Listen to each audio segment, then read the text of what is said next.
All right, good evening, everyone. Is the state ready to proceed? Yes, Your Honor. Is the defendant ready to proceed? Yes, Your Honor. Sorry, it took me a little bit longer than anticipated, but there was a lot of information to consider. Let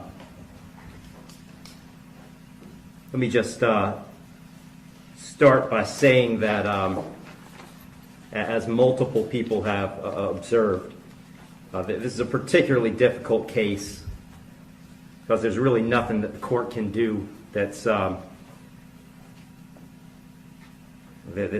capable of fixing the harm that has been caused to the victims in this case.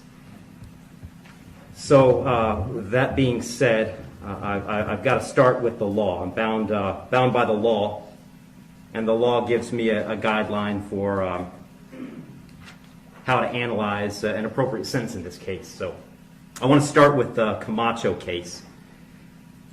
It's really the first thing I need to address is whether or not the court's going to depart from the minimum in this case, which is 222 months or approximately 18 and a half years in the Florida State Prison as a minimum.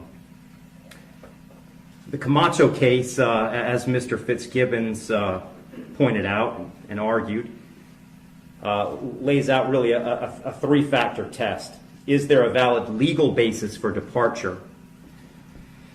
Is there competent substantial evidence that the facts support an application? Or do the facts apply to the departure basis that is being asserted? To both of those questions, I answer those yes. There is a valid legal basis for departure, and there is competent substantial evidence that would support a departure. And really, I'd find that as to all of the departure bases argued, with the exception of the disparity argument.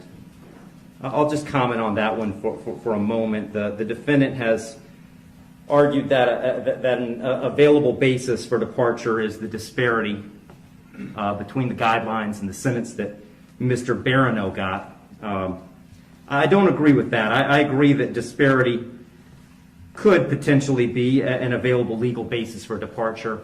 But in this case, I don't think it applies because I do think that there are important substantive differences between the facts as applied to Mr. Barano and the facts as applied to Mr. Herron.